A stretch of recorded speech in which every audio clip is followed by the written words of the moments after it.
Hi friends, my name is Jessica Duffner and I'm with Ashland Public Library in Ashland, Ohio, and today's video is going to be Art Academy. Today we're going to create something called watercolor salt art, and let's go ahead and get started. So if you got our little baggie from the library, there is a limited supply, but you can grab this little bag here at Ashland Library and you'll find a cardstock with a little snowflake on it. I don't know if you can see the snowflake from there. And you'll also find a little container full of salt. This is salt art. And you'll find this handy little, I've already used mine, so it's a little messy, but you'll find a little palette of watercolors. And it also comes with your paintbrush. So I'm going to use a bigger paintbrush because I have a little bit bigger hand than what this little guy was designed for. So I'm just going to put him back in the bag and we can go ahead and get started. So if you are following along at home with your own supplies, you'll just need some watercolors. I used cardstock when I printed the snowflake on there, but you can use regular paper. It's just not as sturdy, so the water is going to kind of wrinkle it up quite a bit, even with this one. So you'll also need liquid glue. So obviously today I'm going to use Elmer's squeeze glue. You won't be able to use stick glue for this project. You will need some type of liquid form. I have a little cup of water with my paintbrush in it, and then just your regular table salt that you, I'm sure, have at home. When I did this before, I found it a lot easier to tape my piece of cardstock down, and you don't have to, but I'm just going to go ahead and do it. And the one that I did earlier, it creates a nice little frame around the picture, so I kind of liked the way it looked. So I'm just going to tape this down around all the edges. Move my water out of the way. I'm pretty clumsy, so I'll probably spill that by the end of the video.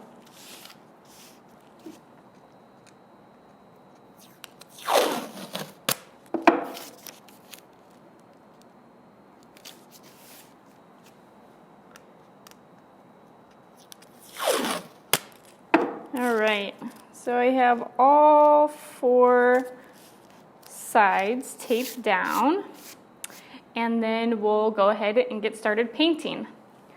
So for the example, my dried example that I'll get to here in a minute, I used kind of like purple, reds, and blues. So now this time, I think I'm going to use some greens. And obviously you want to take your palette here of watercolors, and you're just going to take the water and take your paintbrush and really get quite a bit of water in there, because this is what allows you to spread more of the color on your piece of paper.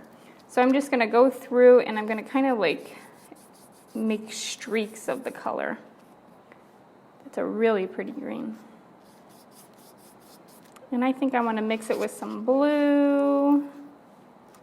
Get a bunch of water here. And again, I don't know if you can see that or not, but I am just really laying the water on. And what's nice is when you put more water, it kind of gives this transparent look to your colors, and you can still see the snowflake that's printed on the piece of paper. All right, I really like those colors. So I'm going to go back to my green. And obviously you can do whatever colors that you guys want.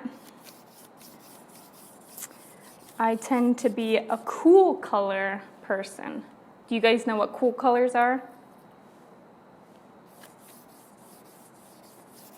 Cool and warm. All right, I'm going to go back to my blue, which is also another cool color. Ooh, I think I got a little bit more of the color instead of the water. It came out a lot brighter. It's really pretty.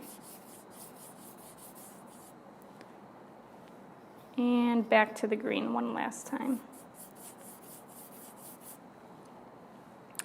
And again, you can do whatever you guys want. If you want to do rainbows, or you don't even have to do like the streak motion that I'm doing. You can do big globs of different colors everywhere you want.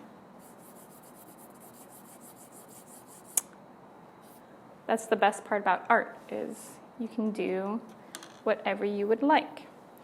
Okay, so I'm going to kind of show you what I came up with so far.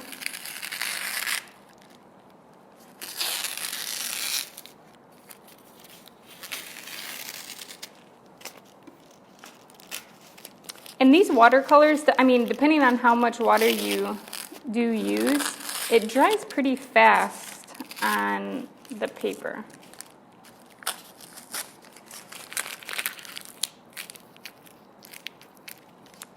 Okay, so that's what I have. And you can still kind of see the snowflake behind all my colors. Okay, so now we're going to start doing the glue part. And that nice little outlined snowflake that I have printed on that paper for you, we're just going to follow all the lines with our glue. You want a nice thin line. So obviously you can make whatever design you want if you don't want to follow the snowflake. But I did find that a couple of the spots that I did earlier, I made really, really thick, and the glue kind of just flattened out. So the thinner the better. And we'll test your skills on how straight you can get your line.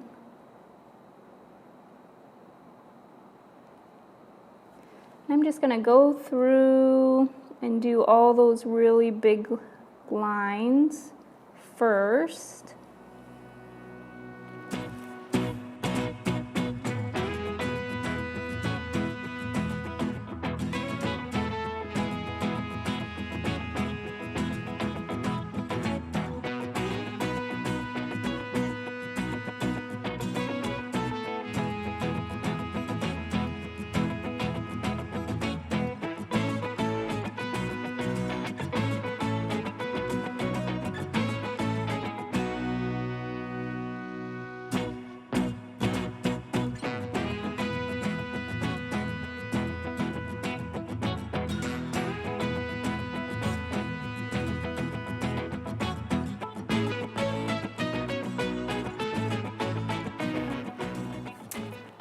Okay, so once you have your glue completed, completely over all the lines that are on the paper, it'll look something like this. And then what we're going to do is that little container of salt that you got in your bag, we're actually just going to spread it evenly over top all of the glue.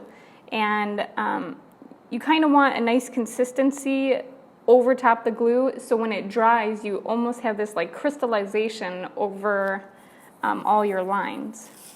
So we're just gonna kind of sprinkle it over here. And this is also why you need a nice big workstation, so when you get salt all over the place, you can clean it up a little easier.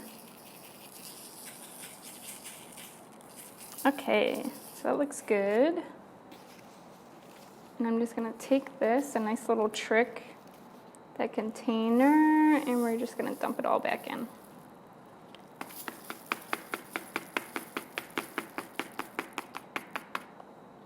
Awesome. Actually, that turned out really, really well. Okay. So if you can see the snowflake, and all the salt is on top in a nice little crystallized form.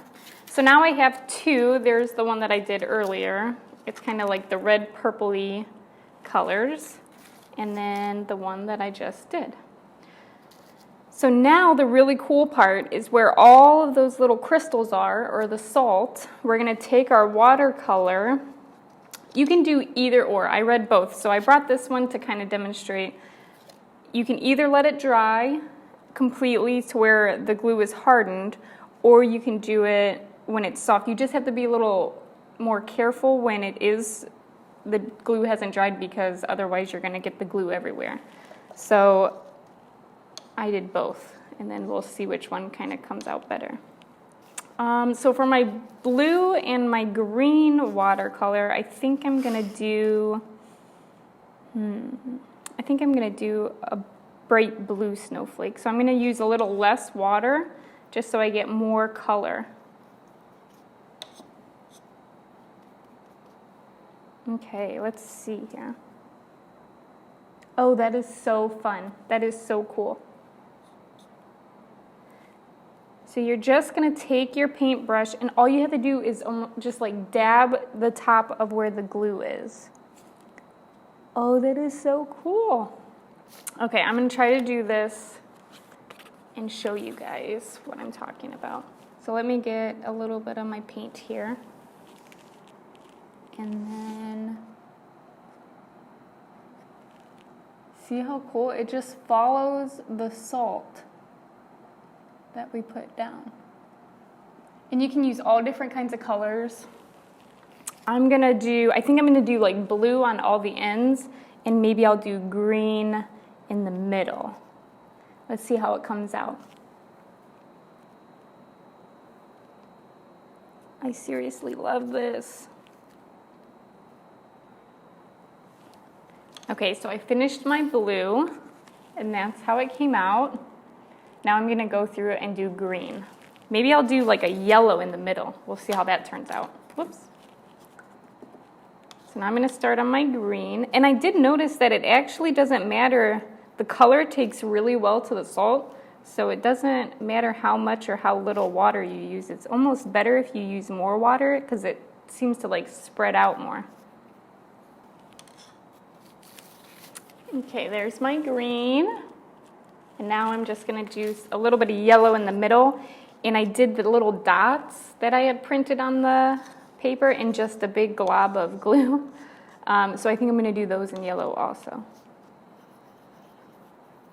So the best part about this project is really if you just have some watercolor paper or maybe some thicker paper like this cardstock, you can really make your own design. Whatever, you don't have to do a snowflake. You can do whatever you would like. Okay, I think I'm done. There's the end result. And then when it dries, it'll form in these like little crystal globs. So really quick, I don't want to take too long here. I'm just kind of gonna see how the one that has already dried and see how that comes out. I think I'm going to do blue because it seems to show up a little better.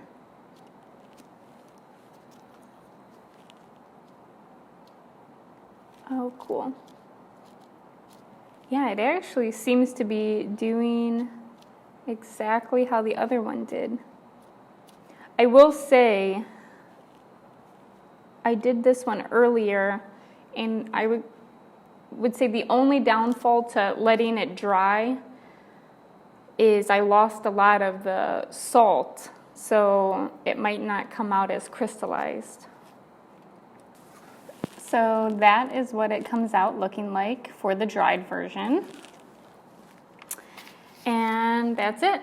So thank you guys so much for joining us for Art Academy, and I'll see you next time. Have a good day.